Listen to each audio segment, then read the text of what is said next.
Good evening and welcome to the news roundup for Tuesday the 10th of February.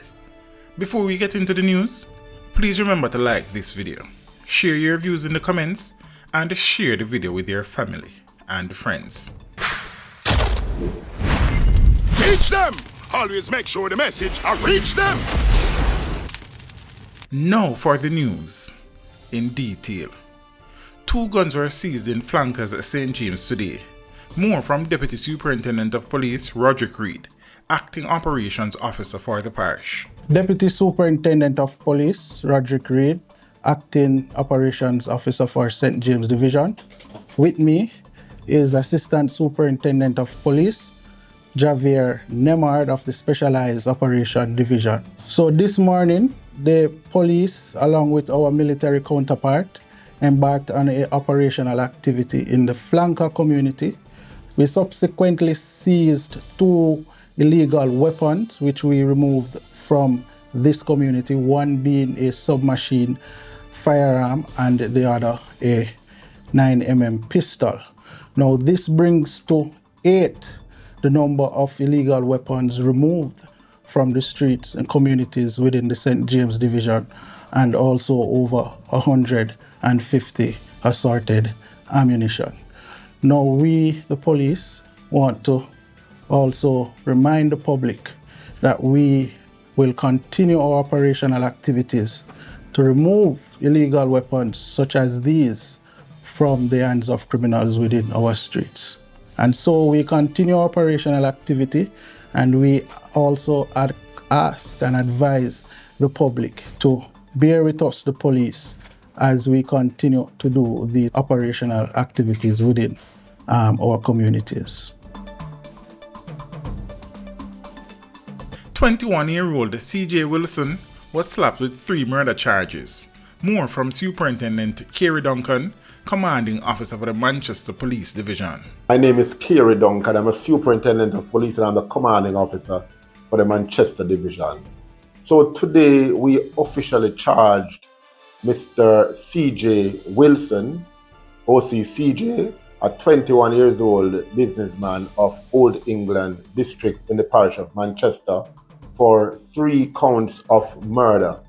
These murders were committed on the 1st of February 2026 over in the Old England space, where we saw the double murder of Raheem Ward and Adrian Reed, which was committed in the Old England community, as also the murder of David Brown, OC Ratty, which was committed in the Ellen Street area.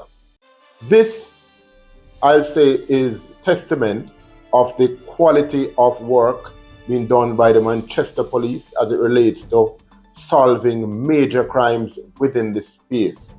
So the call was made for CJ Wilson and Orane Nelson to turn themselves in because we believe that they could assist us in our investigations. CJ Wilson have so far made that conscious decision. So I want to take this opportunity also to urge Mr. Orane Nelson to surrender himself to the police so we can have the necessary interviews done. And make no mistake that if you fail to surrender to us by 9 a.m. Wednesday, the 11th of February 2026, then certainly we will be coming for you. Cops are theorizing that Sunday's killing of a 4-year-old in Manchester may be linked to overseas crime players, as detectives believe the child's father was the intended target. We are following some strong leads, and we believe, like all other cases, we are going to make a breakthrough very soon. It is a very unfortunate situation, and the gunman fired indiscriminately on the bus with 3 children and the man in it, when the man was the intended target. We could have had 3 children dead based on the indiscriminacy of the criminals.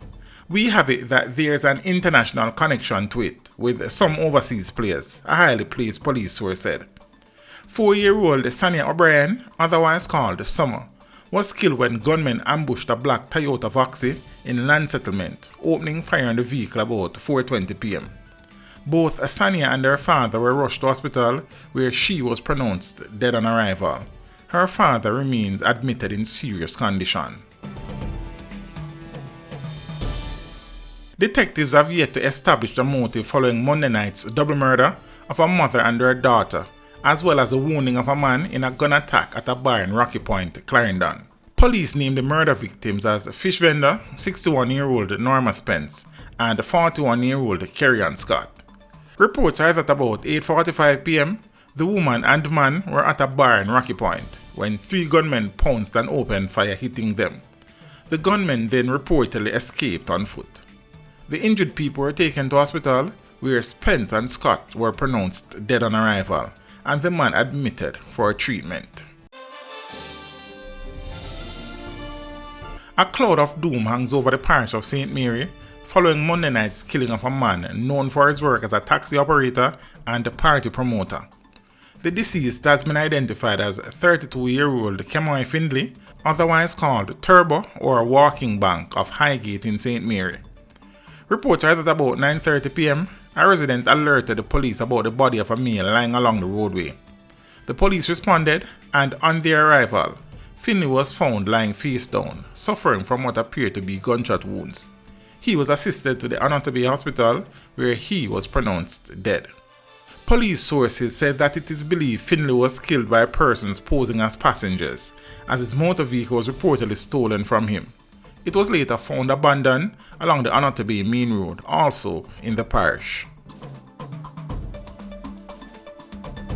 A wanted man was killed Tuesday morning during an alleged confrontation with the police in Lanlease, St. Andrew. He has been identified as Effin Clark, otherwise called Elf, who had been featured on the Jamaica Constabulary Force's Wanted Wednesday campaign. It is understood that about 3 a.m., Clark was fatally shot during a confrontation with lawmen from the St. Andrew Central Police Division. A 9mm pistol was seized in the incident, according to the police. The Independent Commission of Investigations, INDECOM, is probing the fatal shooting of a man said to be a suspect in a gun attack last Friday. The deceased has been identified as 39-year-old Yukal Bliss, otherwise called Puppy. Bliss was shot and killed on Monday by police attached to the Air Force Fugitive Apprehension Team during an operation. He is allegedly one of the men involved in a gun attack on the police and others at Chisholm Avenue in St. Andrew. During that incident, it is reported that 3 men, including a policeman, were shot on Friday evening. They were rushed to the hospital for treatment. The policeman was reportedly shot in both legs. On Monday, the apprehension team was conducting a snap operation on Amara Road when Bliss reportedly pointed a firearm at them. The police reportedly opened fire, killing Bliss. A Glock pistol with 10 rounds of ammunition was seized. INDECOM says 33 people have been killed by members of the security forces up to the 9th of February this year. A 32-year-old man was shot and killed in Kingston on Monday, in what police say may have been a case of mistaken identity. Reports are that about 12:45 a.m., armed men drove up to a motor vehicle parked along Garden Road off Sly Pen Road and opened fire. Tevin Sherwood, a resident of the community, was struck by bullets and later pronounced dead. Investigators say Sherwood was washing the vehicle at the time of the attack and may not have been the intended target. It is believed that the gunmen were seeking the owner of the vehicle. Police on Monday arrested a 35-year-old man accused of fatally stabbing his 69-year-old uncle at their family home in Burnt, Savannah, near Lacovia in St. Elizabeth. The deceased has been identified as McCurdy Morrison, a farmer of Burnt, Savannah in the parish. Reports are that about 6:30 a.m. on Monday, the 35-year-old man got into a dispute with his uncle and allegedly used a sharp object to stab the elderly man. The injured man was taken to hospital where he was pronounced dead.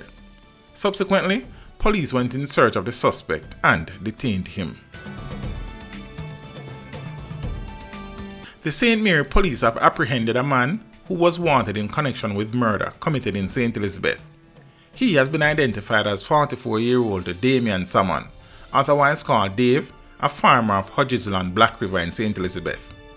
Salmon was wanted in relation to the murder of Peter Burke, which occurred on the 12th of January this year in the community. Reports are that he was arrested during a targeted operation at a premises located on Cox Street in Port Maria, St. Mary, between the hours of 11 p.m. on Friday and 7:30 a.m. on Saturday, February 7th. The St. Mary police have charged a man in relation to the offence of harbouring a fugitive, following investigations carried out in the parish. Charged is 71-year-old Terence Beecham, a farmer of Sports Road in Islington. Reports are that sometime between December 2025 and February 2 this year, Beecham knowingly harboured Karen Bailey, an office administrator of a Kingston address, at his home. Bailey was at the time wanted for murder and wounding with intent in connection with an incident along Elliston Road in Kingston. The police acted on information received. Following investigations, Beecham was taken into custody. He was subsequently charged after a question and answer session. The St. Mary police are reminding citizens that it is against the law to harbour fugitives and are urging members of the public to cooperate with law enforcement by providing information that can assist in the apprehension of wanted individuals. In business, at the end of January 2026, Jamaica's net international reserves, NIR, climbed to a new record high of US $6.7 billion. That is according to the Bank of Jamaica. This is US $441 million, more than the US $6.3 billion recorded at the end of December 2024. According to the central bank, the current reserve level is enough to cover 56 weeks of goods and services imports in the event of an emergency. The NIR represents the value of foreign currency held by a country's central bank, minus its short-term foreign liabilities. It is a critical metric for assessing a country's ability to meet international payments, stabilize its currency, and provide a cushion against economic shocks. According to the BOJ, at current levels, Jamaica's NIR is 160% more than the required international standard. And that is it for your news roundup for today. We would appreciate you liking this video, leaving a comment, and sharing the video with your family and friends. Have a good evening and see you next time. Teach them. Always make sure the message reach them.